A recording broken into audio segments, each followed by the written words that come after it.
द्वैतानि सयाति वायुर्गन्धानि वासया श्रोत्रं चक्षुस्पर्शनं च रसनं घ्राणमेव च अधिष्ठाय मोक्षाय विषयानुपसेवते तत्रामन्तं स्थितं वापि मुद्राणभागुनान्तं विमुखानानुपश्यन्ति पश्यन्ति ज्ञानचक्षुषा ततन्तो योगिनश्चैनं पश्यन्त्यात्मन्यवस्थितं ततन्तो प्रकृतात्मानो नैनं पश्यत्यतेजसा यदादित्यगतं तेजो जगद्भासेति किलं यश्चन्द्रमसि तत्तेजो विद्यमानकम् गामाविश्यच्च भूतानि कारयाम्यहमोजसा कृष्णामि जोषसि सर्वा सोमो भूत्वा रसात्मकः आत्मविश्वानरो भूत्वा प्राणिनां देहमात्रमीदमुक्तमयानघ एतद्भूत्वा बुद्धिमान् शास्त्रविदुक्तश्च भारत हरि ओं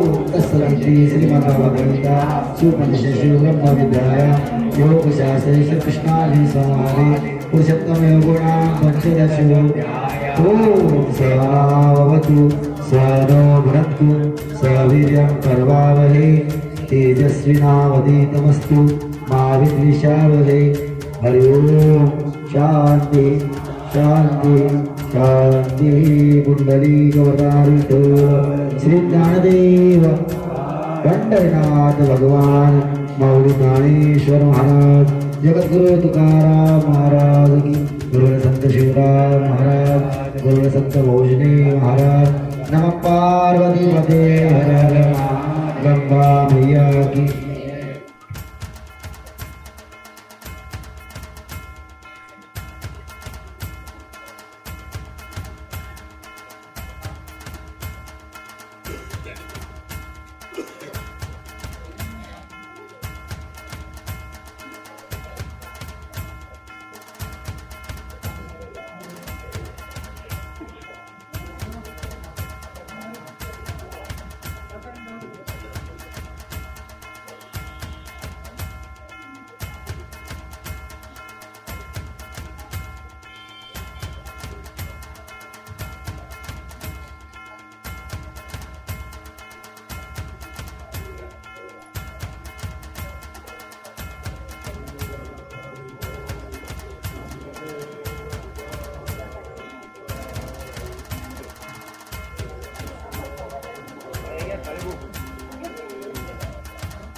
संस्थान गुरुजंका जगद्गुरु श्री संत तुकाराम महाराज गाथापारायण सोहळा समिती आपण इथे हरिद्वार इथे जमलेलो आहोत। हे आपलं जवळपास 13वं वर्ष आहे, म्हणजे 12वं ज्योतिर्लिंग आहे आणि इथे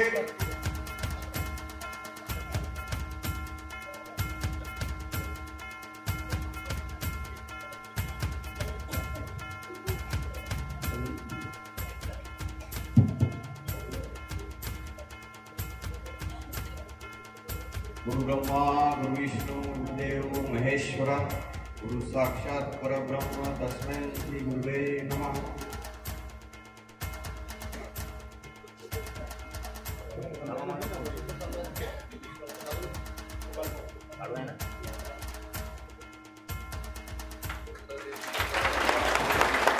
जोरदार तालियों से स्वागत कीजिए।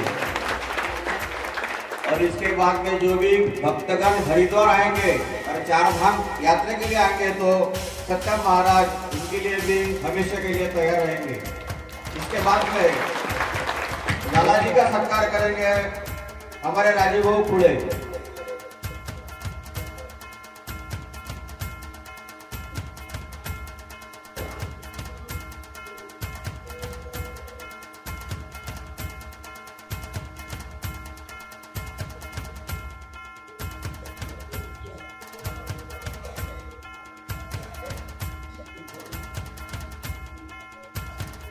जोरदार तालियों से स्वागत कीजिए लाला जी का।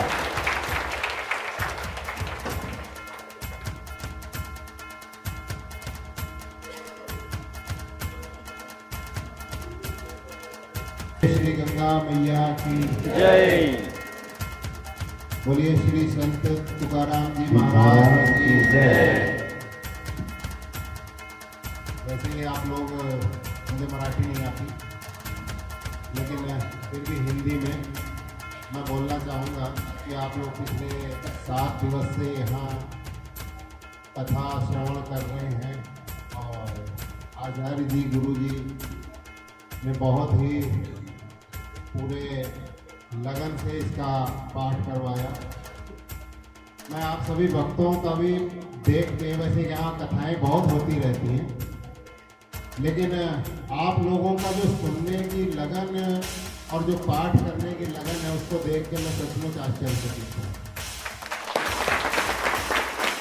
क्योंकि हमने देखा है यहाँ कई बार कथाएं होती हैं और उसमें बाहर से लोग आते हैं, आधे लोग कहीं घूमने निकलते हैं। यहाँ पे कई बार मैंने ब्राह्मणों को ऐसे भी देखा, वो बेचारे अकेले रह जाते थे, 3-4 लोग सुनने वाले। लेकिन यहाँ हमने कभी भी पारायण में अपनी कोई भीड़, कोई वो कम नहीं देखी। हमेशा लोग ऐसे, चाहे यहाँ बैठे हों, सामने हॉल में बैठे हों या अपने बिस्तर पे भी बैठे हैं, तो वहाँ से बैठ के भजन मनन उसका कर ही रहे। इसके लिए सब आप लोग बधाई के पात्र हैं, जितने भी लोग हैं। और जितना भी जो आपकी ये समिति है जिसने सारा ये आयोजन अपने हाथों में ले रखा था, वो भी निश्चित ही रूप से बधाई के पात्र है। मैंने सोचा भी नहीं था कि शायद 1500 लोगों का आयोजन और मैं इतने सफल रूप से यहाँ कर पाऊँगा। तो करने से पहले जब इन्होंने बताया था कि इतनी संख्या रहेगी लोगों की और वो है, तो मुझे भी थोड़ा कहीं ना कहीं डर लग रहा था, क्योंकि इतने लोगों में आयोजन में कुछ छोटी मोटी बातें हो जाना, पानी नहीं है, सफाई नहीं है, कुछ चीज़ें ये बिल्कुल नॉर्मल होती हैं। लेकिन जिस तरह से इन लोगों ने कुछ कठिनाइयाँ बीच में आई और उन सब का बड़ा वो किया, ये बिल्कुल बधाई के पात्र हैं। और मैं अपना आशीर्वाद स्वरूप मैं चाहता हूँ कि आप सभी और साथ में ये जिस भी भावना से लेके आए आप सभी की भावना मनोकामना गंगा मैया तुकाराम महाराज पूर्ण करें। ऐसे लिए आप कभी भी हरिद्वार आइए, आपका स्वागत है। ये आपका घर है, इसको अपना घर समझ के ही जाइएगा जिस तरह। धन्यवाद सत्यम महाराज जी, हम आपका बहुत आभारी है आपके। ऐसी ही सेवा 2 दिन आपको देना है और आप दे रहे हैं, इसके लिए भी आपका धन्यवाद।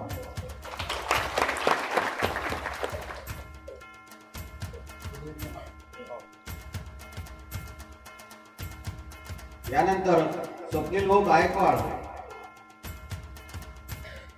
यांचा सत्कार एकनाथ भाऊ दांगळे करतील।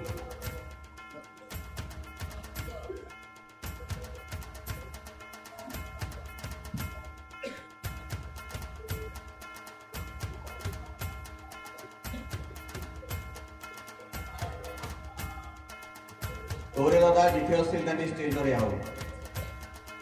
तोरे दादा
टाळ्या वाजवायच्या सगळ्यांनी।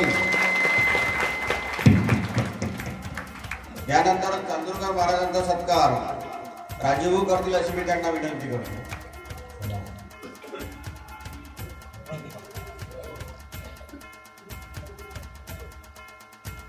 हरिभक्त परायण प्रवीण महाराजांचा सत्कार एकनाथ भाऊ करतील।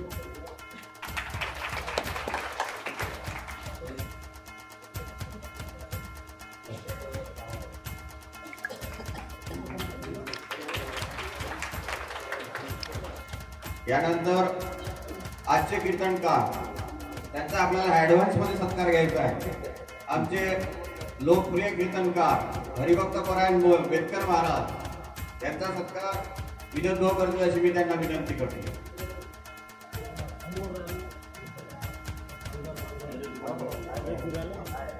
बरोबर नाही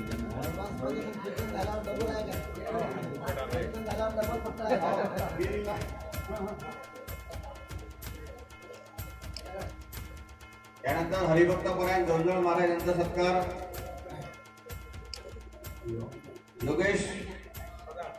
योगेशजी करतील अशी मी त्यांना विनंती करतो।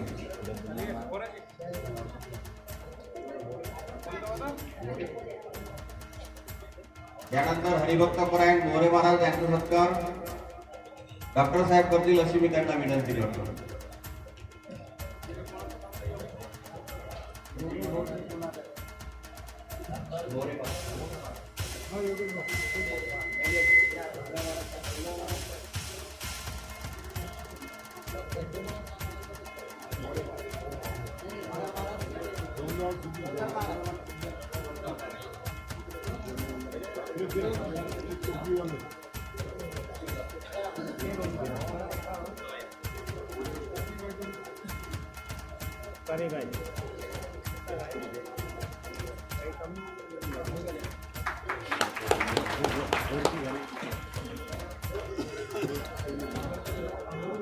त्यानंतर हरिभक्त परायण अंशुमन महाराज आळंदीकर यांचा सत्कार रामकृष्ण भाऊ करतील अशी मी त्यांना विनंती करतो।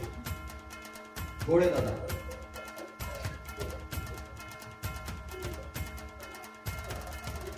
त्यानंतर हरिभक्त परायण गुरुवर्य कंकाळे महाराज यांचा सत्कार मी स्वतः करेल.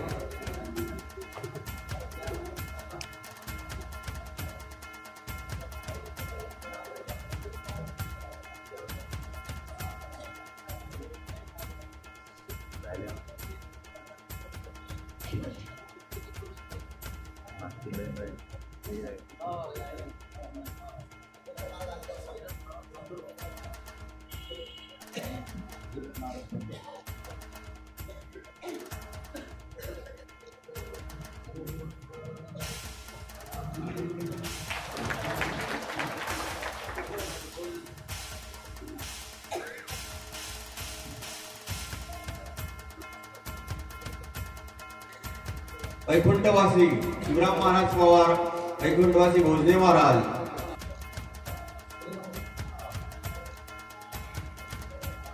हरिभक्त परायण अमोल महाराज कुलट यांचा सत्कार गजानन भाऊ करतील.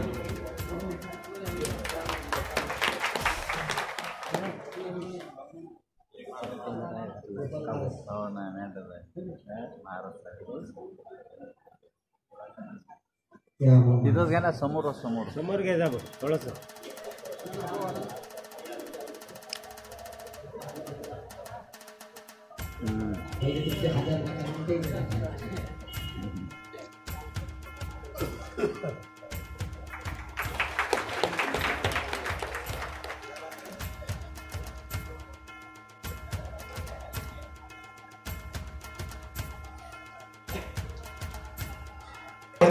जोरदार ताली वाजवा.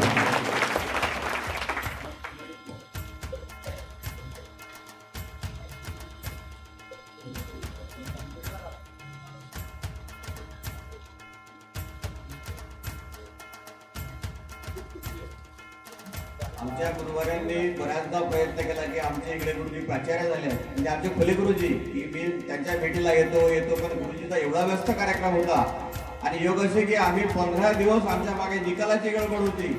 नेमकं रिझर्वेशन 4 महिन्यापासून झालं, पण यायला मिळते की नाही. फुले गुरुजींना म्हटलं गुरुजी तुम्ही इथे येऊच नका, कारण त्यांना भेटायला वेळ नाही, तुम्ही तुमचा काही वेळ सध्या गमावू नका, कारण गुरुजींचा एवढा कीर्तनात व्यस्त होता कार्यक्रम.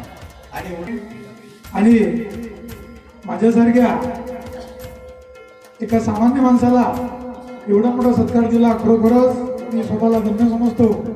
आणि या ठिकाणी योगायोग माझा सत्कार केल्यामुळे मी तुम्हाला सांगू इच्छितो की 1998 मध्ये मी माझं शेत वगैरे सर्व विकून मोर्शीवरून इकडे दूरच्या शाळेमध्ये मुख्याध्यापकपदी रुजू झालो.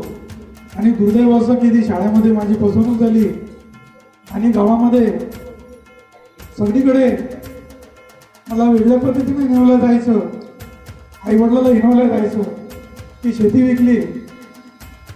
परंतु अशा अवस्थेमध्ये आमचे गुरुवारी फुले गुरुजी आणि शामराव बापू देशमुख यांनी मला धीर दिला आणि 1998 मध्ये माझी पायदळची पहिली वारी झाली. ती वारी कशी झाली, जी मंडळी हजर होती त्यांना कल्पना असेल. तिथे गेल्यानंतर जेवढी सेवा करता येईल तेवढी सेवा करायची. आणि जेव्हा महिनाभराचा माझा तो त्यांची वारी झाली,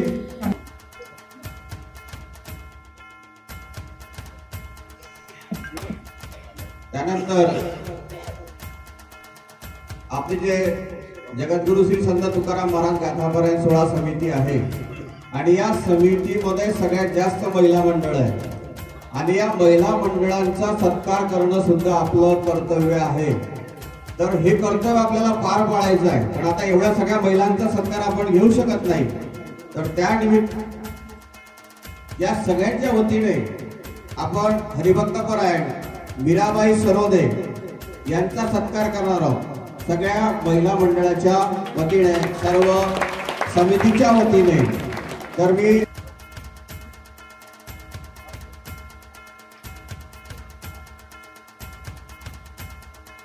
त्यानंतर आपण सांगितलं आहे की आपले 12 ज्योतिर्लिंग झालेले आहेत. ते 12वे ज्योतिर्लिंग आहे. बदल्या याच्यामध्ये आपण वैकुंठवासी श्री भोजने बाबा अटाळे इथे सुद्धा एक कार्यक्रम झाला होता गाथापरायण. तर या 13 वर्षामध्ये आपल्या अन्नदात्यांचं तयार राहायचं आहे.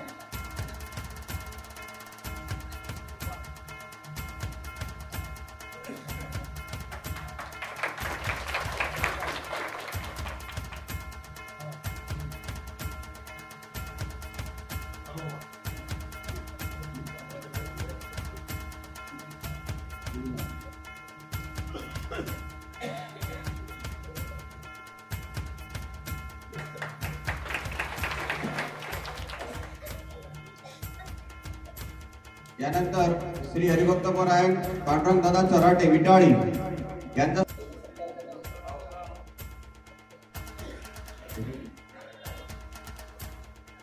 श्री रमेश भाऊ वाकोळे यांचा सत्कार नारायणरावजी नारे करतील अशी मी त्यांना विनंती करतो.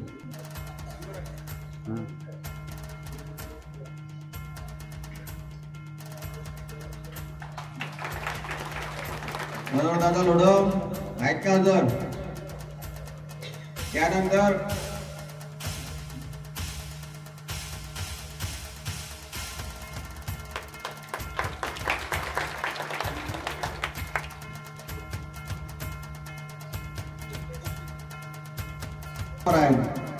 रौतडे दादा यांचा सत्कार हरिभक्त परायण गोविंदरावजी सरदे करतील अशी मी त्यांना विनंती करतो.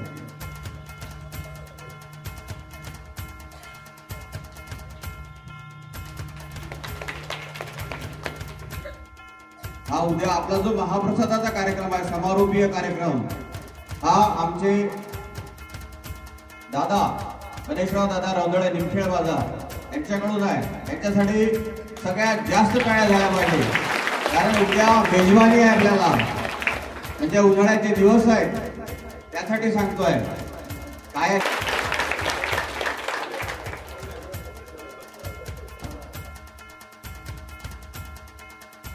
आणि कळत नकळत आमच्या समितीकडून जर काही चूक झाली असेल, मला तर वाटत नाही चूक झाली असेल म्हणून, त्याच्यासाठी दिलगिरी व्यक्त करतो.